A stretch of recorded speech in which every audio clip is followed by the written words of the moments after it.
कुछ समय पहले तक आप में से कईयों ने सुना होगा कि पुरुषों में वाई क्रोमोसोम गायब होता जा रहा है और संभव है कि आने वाले समय में धरती से सभी पुरुष विलुप्त हो जाएंगे।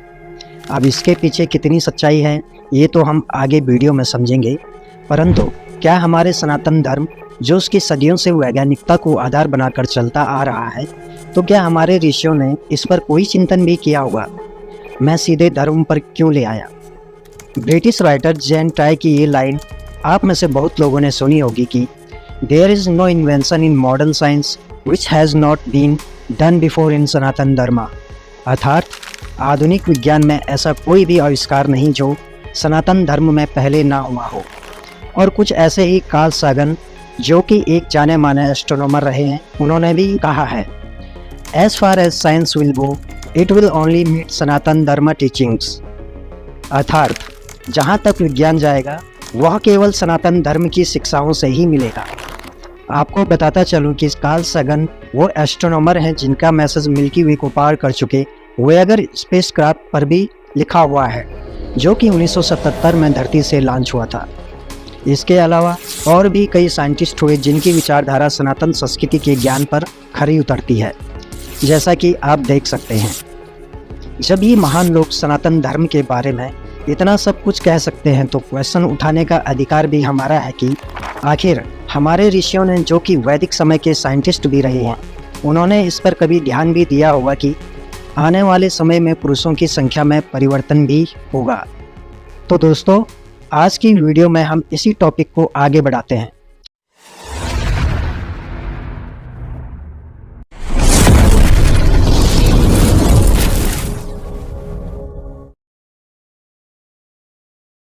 और आप लोग जो पहली बार चैनल पर आए हैं, वीडियो पसंद आए तो लाइक और सब्सक्राइब जरूर करें।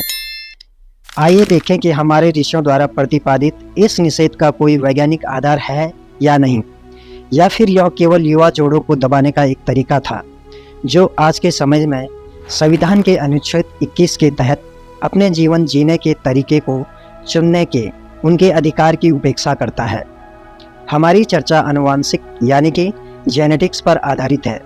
जैसा कि बुनियादी जीव विज्ञान से परिचित कोई भी व्यक्ति जानता है कि महिलाओं में XX क्रोमोसोम होते हैं और पुरुषों में XY क्रोमोसोम होते हैं।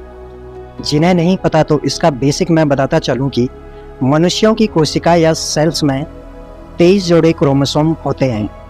पहले 22 जोड़ों को ऑटोसोम कहा जाता है, अंतिम जोड़े को सेक्स क्रोमोसोम कहा जाता है और वे पुरुषों और महिलाओं के बीच अलग अलग होते हैं।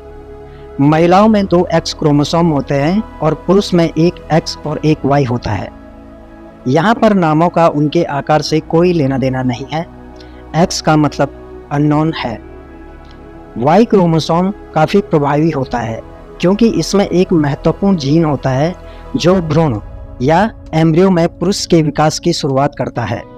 गर्भधारण के लगभग 12 सप्ताह बाद यह प्रमुख जीन अन्य जीन्स को सक्रिय करता है जो वृषण यानी कि टेस्टिस के निर्माण को नियंत्रित करते हैं, जो एक लड़के के रूप में बच्चे के विकास को सुनिश्चित करता है। यह सब बेसिक बातें हैं। अब हम मेन टॉपिक पर आते हैं। दोस्तों, आप में से सभी ने बचपन से ही सप्त ऋषियों के बारे में भी सुना होगा और उन्हें आसमान में देखा भी होगा, जिस पर मैं आपके लिए पहले ही वीडियो बना चुका हूँ। आप में से जिसने भी वो वीडियो नहीं देखी तो आप उसको भी जरूर देखें, जिसका लिंक आपको आई बटन और डिस्क्रिप्शन में मिल जाएगा। क्योंकि अब हम जानेंगे कि हमारे पूर्वजों ने आखिर इस प्रॉब्लम को रोकने के लिए क्या सिस्टम तैयार किया था और क्यों हमें आज इस प्रश्न को उठाना पड़ रहा है। वैश्वर मनुवंतर संदर्भ में श्रीमद् भागवत गीता 8.13.5 में 7 ऋषियों के एक समूह का उल्लेख है, जो कि कश्यप, अत्रि, वशिष्ठ, विश्वामित्र, गौतम, जमदग्नि और भारद्वाज हैं, जिन्हें हम सप्तऋषि कहते हैं। और सनातन धर्म में अधिकांश लोग इन्हीं 7 की संतान अथवा गोत्र हैं और इसके अतिरिक्त अन्य गोत्र वयव कहलाते ही हैं। व्याकरणिक उद्देश्यों के लिए पाणिनि ने गोत्र को अपत्यम पौत्र प्रभृति गोत्रम के रूप में परिभाषित किया है, जिसका अनुवाद यह है कि गोत्र शब्द पुत्र के पुत्र से शुरू होने वाली संतान को दर्शाता है। गोत्र वास्तविकता में जेनेटिक्स और लीनिएज से संबंधित है, जिसे हम आज जीन मैपिंग के रूप में जानते हैं। हिंदू समाज में गोत्र एक परस्पर संबंधित परिवारों का समुदाय, गोत्र कुल वंश को संदर्भित करता है और आमतौर पर किसी व्यक्ति की पारिवारिक सदस्यता उनके पिता की वंशावली से दर्ज की जाती है। यह प्रणाली ब्राह्मणों के बीच शुरू की गई थी, क्योंकि ब्राह्मण वो लोग बनते थे जो उच्च शिक्षा के स्तर पर पहुंच जाते थे। यह हम गीता के अध्याय 4 के श्लोक 13 के माध्यम से समझ सकते हैं, जिनका उद्देश्य समुदाय में परिवारों का वर्गीकृत करना और उनकी पहचान करना और खुद को 7 महान ऋषियों यानी सप्तऋषि के वंशज मानकर उनके पुरुष वंश की पहचान करना था।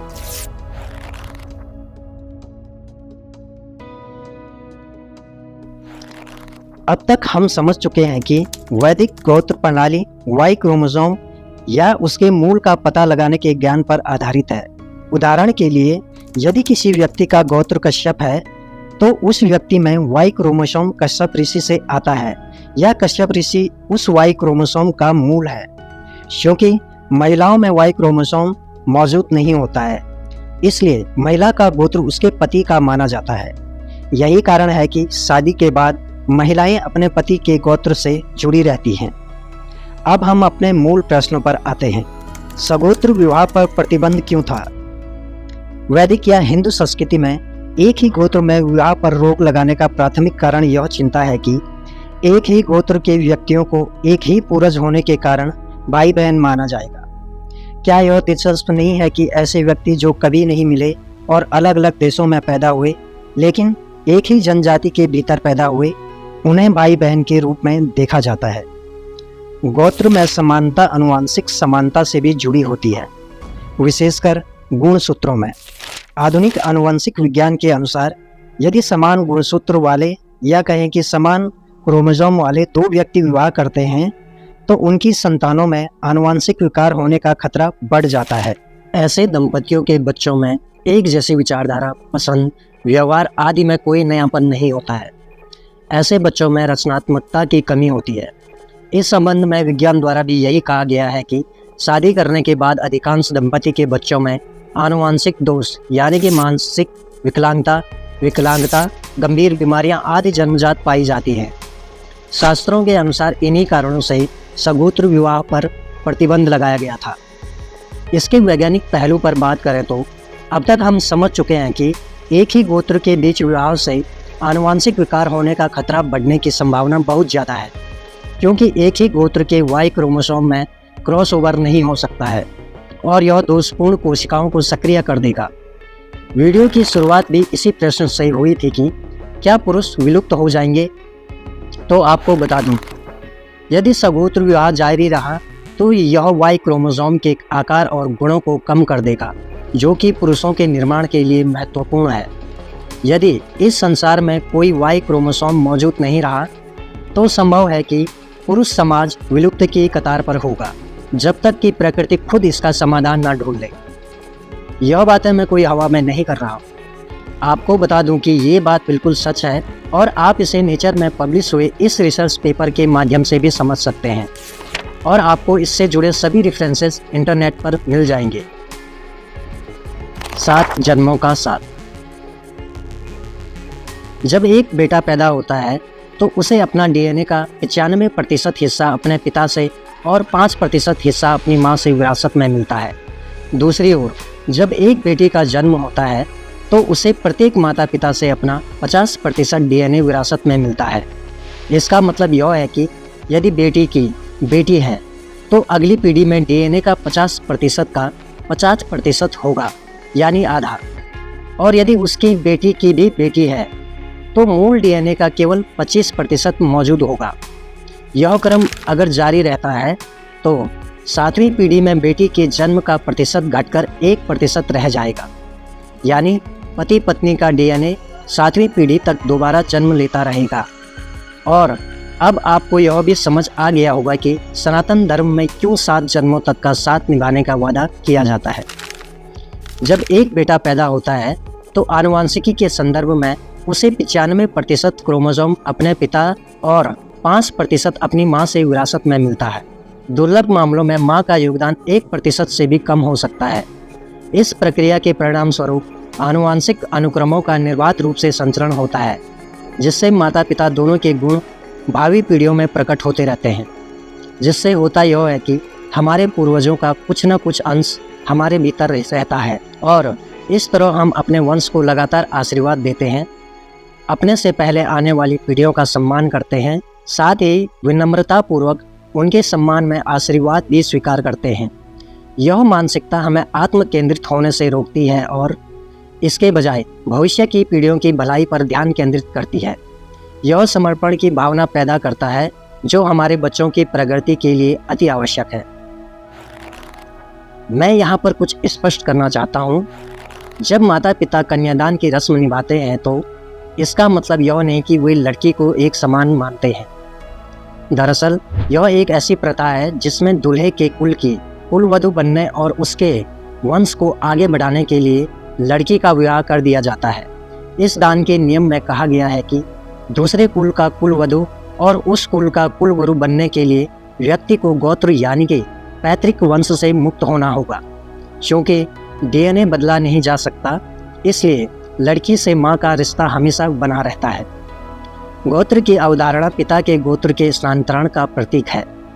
यह परंपरा दुल्हन के लिए अपने भावी पति को आश्वस्त करने का एक तरीका है कि वह अपने गोत्र और डीएनए की शुद्धता को बनाए रखते हुए अपने परिवार के सम्मान को बनाए रखेगी।